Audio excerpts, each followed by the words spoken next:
Part of our global benchmarking is to ensure that we have quality laboratories, well-trained staff.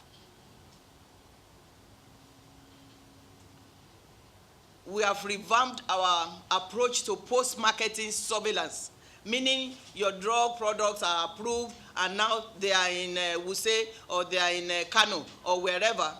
What is the quality of that medicine in the market? Is it still the same as the one that we approved? 70% of our drugs we import. And the alarm that I'm sounding now, that I'm going to sound now, is alarm that everybody should take home, walk away with from here, that we have drug insecurity. With coronavirus, India is already feeling it because they buy most of their materials, active ingredients from China. We import almost everything. The active ingredients, the non-active ingredients, the equipment. So it's a scary thing, and I've been emphasizing this from day one. Drug security, we need it. When we import 70% of our drugs, we're in trouble if something happens.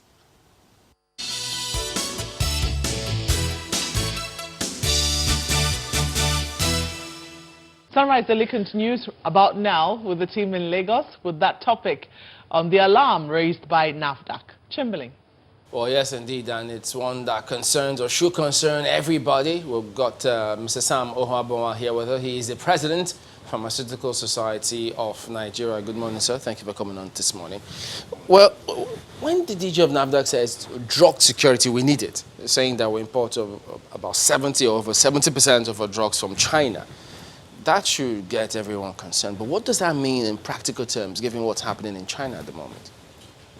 Well, it is that we have, unfortunately, a country that, sometimes we seem to be like we're either the deaf or the dumb.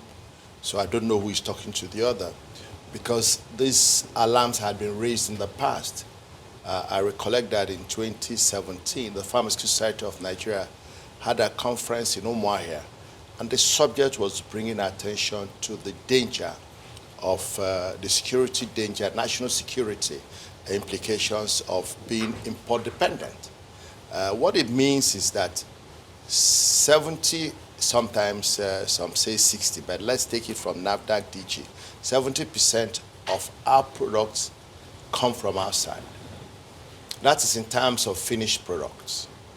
But if you go further, even the 30% or 40% we produce, depending on who you're talking to, 80% of the raw materials also come from outside.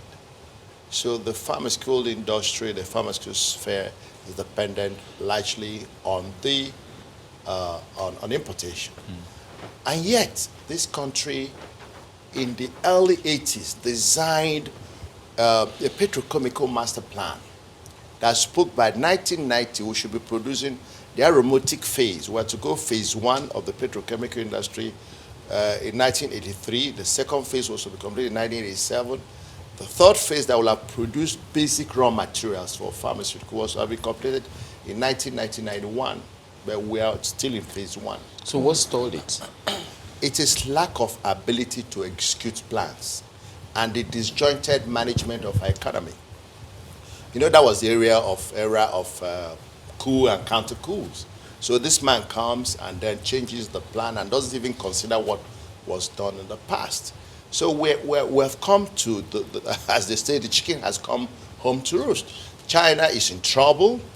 The world is shaking. Pharmaceutically, we're in trouble. Prices are going to go high because right now you have difficulty even getting products out of China. There's no transportation. China is about 80% of Chinese people are almost not moving around. So we are going to see issues with cost of pharmaceuticals and even shortages if this coronavirus remains much longer. So the concern when you mention shortages is the fact that, nature harbors a vacuum. Yeah. So if there's a shortage, people are wondering, wouldn't that be a window for counterfeits and what have you?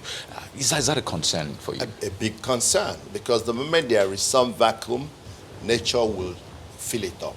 So, and if we have a country where already the industry in normal temperature, as we say, and pressure, there's pressure from counterfeit and falsified medicines in the nation, coming into the country.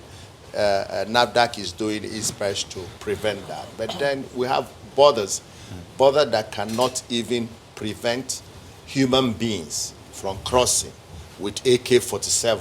So I wonder how such borders can stop pharmaceuticals which can be hidden. I know you've spoken about that petrochemical master plan of 1991, but what about the national drug policy? Where are we implementing that? Yeah, the national drug policy says we should, by now, we're good at making policies, I must say that. I mean, that's one area Nigeria should get some awards. We make policies, we make plans, but after those policies are made as plans, they are put in shelves and kept as decoration for researchers so that eventually they can refer to studies that were done or plans that were made. We don't have sustainable implementation. Nobody keeps a track of, we said we're going to do this, did we do it, and what are the consequences for not doing it? To be able to get to full production, to reach, first is that we have to have the appropriate enabling environment for local production. Because in a global economy, people are persuaded by the value that every product provides and also their purchasing power. What does that appropriate environment entail? What I mean is that if I'm manufacturing pharmaceuticals in Nigeria and I'm paying so much money to provide power, to provide security, to provide transportation, these things are taken for granted elsewhere, and I pay all kinds of taxes, federal, local, state, I become uncompetitive. The guy that imports a product from China or India in the same market, the Nigerian who is already poor will look for the, let me not say cheapest, the best that he can afford. Drugs, I think they have concession when it has to do with taxation. There's Even they start national tax policy. I thought they said, well, for drugs and books, school fees. They say you don't pay VAT. Yeah. But how if I pay VAT on the raw materials? So how does that affect the final VAT payment? Are you saying then, because, excuse me, excuse me, I know that you have superintendent over an indigenous, pharmaceutical society, organization in Nigeria. Going by the recommendations, the objectives of this national drug policy and all of that, where do you see the Nigerian pharmaceutical industry in this plan? The plan is that a beautiful plan has been made. Intentions to do this, to do that. The issue is that the pharmaceutical industry requires investment. And there are investors who have put their plans in the country today, and they are coping with the unfair competition provided by the kind of enabling environment that we have, an environment that is punitive to value addition, environment that promotes importation. It makes it easier for products to come in, both legal and illegal products. I believe that our country needs to have a paradigm change in our overall psychology, and a determination to say that our development will be driven by value creation and job creation. The moment we focus on that, government says it. For example, they say buy made in Nigeria. Who enforces it? Buy made in Nigeria. Today, there are products that the country still imports, and imports them from anywhere they find better alternatives or cheaper. They're not saying we must buy Nigeria, even if the cost is not as competitive, because businesses are set up to create value, solve problems, fill needs, and in the process have a return. This return is able to cause perpetuation or sustainability of the business. So if you sell your product below cost, you die. The company will fail. And many Nigerian companies have failed because they are trying to compete with the rest of the world. Nigeria is a member of the WTO. Products coming. Don't forget about closing our borders that we have closed. Products are still coming both through those borders and through the air. And so the products and the market, just take a walk to any market, there's nothing you will not find in the Nigerian market. And the consumer does not wear patriotism. It's not written in his bank note. He goes there, how much are you selling this? Can't you sell it this one? The other one is what I bought. He buys what he wants. And it's worse in medicines. because medicine is a necessity. Right. So it's not a discretionary thing. When somebody is sick, he needs medicine. And we're paying out of pocket. He walks into the pharmacy, or into the pet medicine shop, wherever, or into the moving truck, or into the open market. Drugs are sold everywhere. That shouldn't be the case. But they are being sold. We have enforcement. We have police. We have army. We have NAFDAC. We have civil defense. We have security organizations. Indeed. But go to the market. The drugs are there. Is it me that will go and take them out of the market? Are you then indicating that there is some lacuna among the enforcement agencies? Of course, we know there is a National Drug Law Enforcement Agencies, there is the NAFDAC and agencies like that. There is, from what you are suggesting now, there seems to be lack of coordination among them? Not only lack of coordination, lack of capacity. Take NAFDAC and Pharmacists Council of Nigeria. They don't have the capacity in terms of manning and resources to go and carry out a raid in the market. Involves going to bring police, going to bring army. Who will pay for them? The Pharmacists Council of Nigeria. The army is not going to come, the police will not come until somebody pays them to come and do their work. Whoa. Oh, wow. That's Nigeria for you. Nobody does his work until he's bribed. National Assembly will do their work until somebody motivates them. The executive will do their work until they have a benefit. It is the truth in the country, and we must tell the truth. Until we're angry enough to change this nation, we will be going through this. We'll become elements that can be predated on by any nation, by any circumstance, because we are a country that makes rules and do not implement rules, equip the rules. Somebody is trying to start university. The university you started before, you're not equipping them. They are not doing well. Then you want to start a new university. You sign a new decree for a new law for a new university. I was in National Assembly a couple of days ago, and every day we set up new commissions, new agencies, and we put paraphernalia of offices, and we spend all the money equipping those offices or paying those salaries, and the people have no money to do the work. You sort of also wonder, whatever happened to our local drugs? I mean, Yeah. if you go to other nations, I mean, India's pharmaceutical industry is expected to generate like $20 billion in 2020. And we keep saying look inward. So we have local drugs. Funny enough, people patronize local drugs that are imported from China. I mean, they're local drugs. So whatever happened to ours? Well, it is because we have not sufficiently created the research and development paradigm to be able to refine those local products. Because today you go and take Abo, the kind of local drugs people take. You are taking the good, the bad, and ugly. What comes from India or from somewhere, China, where they have a well-developed herbal medicine industry, is that herbal medicine is filtered and treated in the manner that, because if you take a tree, the back of the tree may be poisonous, whereas the sap may be useful, or the leaf may be useful. But in our environment, in the crude form, you mix everything. So you have one neutralizing. We need to separate the bad from the ugly. Some basic research have been done by university professors, but that's all. We have an institute called National Institute for Pharmaceutical Research and Development.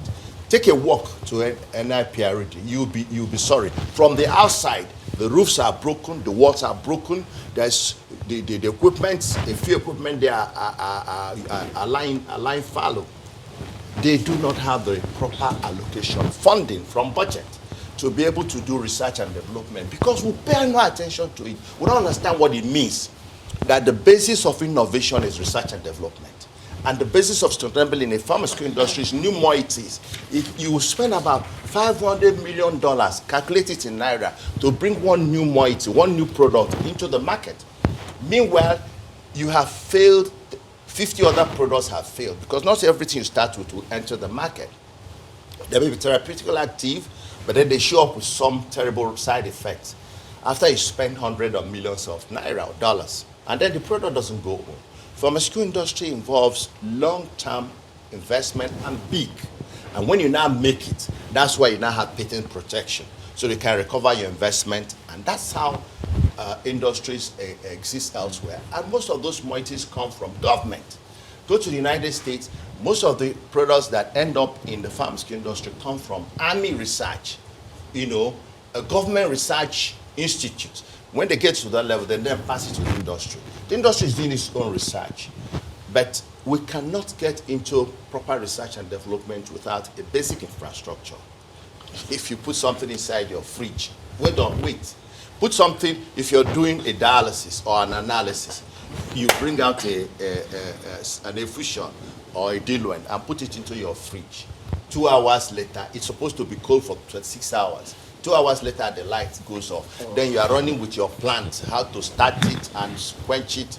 Meanwhile, the thing has lost potency. Goodness. By the time you restart, you get completely different. Your results will be different. I'm not asking that this place should become utopia. I don't say we should just, everything should be okay. I think, first of all, is we need to come to a conclusion that we need to develop the country. And then we'll ask ourselves, what are the major elements for developing this country? They may not be as complicated as we're saying it. The point that we're trying to do so many things at the same time with little resources. There's no prioritization. Can we decide which area we want to excel in the world? If it's in medicines, let's excel in medicines. If we don't want to do medicines, let's close all the factories and be importing, and then put our money in food or something else. Let's see something we can do. Are you getting my point? I appreciate that we may not be able to do everything at the same time. But I think the first is to have people who have the right head, who have the right aspirations to take Nigeria to the level, to the country that we all desire. Then that is where it starts. But if people are thinking short term, people are thinking of private profit, how does it benefit me? Then we will be in this sort of situation, because record what I'm saying today. Bring me back another 10 years. I think I was here 10 years ago. I'm not sure I'm saying anything different. So we need to get to the point where we say this is a time to start making substantial progress in science, in technology. What is required is major investment. You either make that investment through the private sector or through the public sector, or give incentive to the private sector. It's like the PPP thing we're talking about. Government may not have money to do what it can do, given our level of development, given the size of our population, and all the things that we need to deal with: healthcare, education, security, and what have you. So government needs to say, okay, do you know something? We can do as much as, let's focus on education. Let's leave even healthcare for the private sector.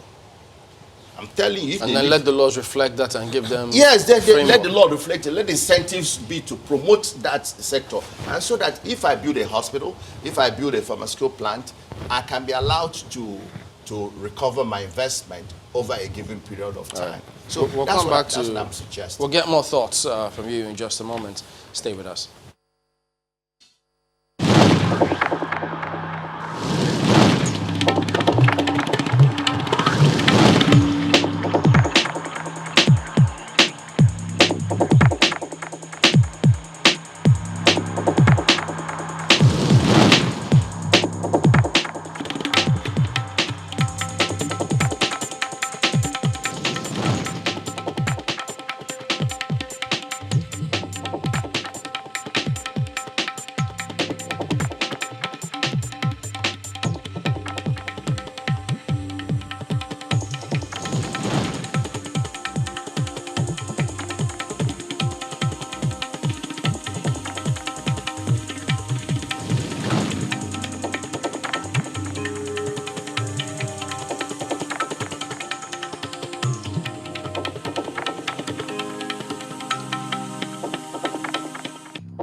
Welcome back. We're winding down now, but I know that I think the country is even battling this drug abuse. I know that they've talked about how do we ensure that dispensing units, drugs shouldn't be gotten, prescription drugs should not be gotten over the counter. NAFDAC was trying to work with PSN to see what we can do to improve that in order to at least ensure the safety of drugs that are out there.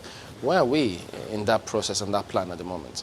Well, I think there's some work going on. A lot of talk is going on how to rearrange the pharmaceutical space, because the problem is so humongous that if you do not just step back and say, okay, let's take one thing at a time.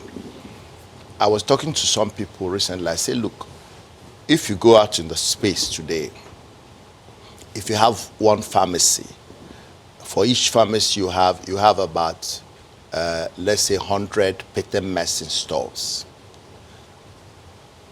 and for each 100 patent medicine store you have 1,000 illegal stores selling medicines.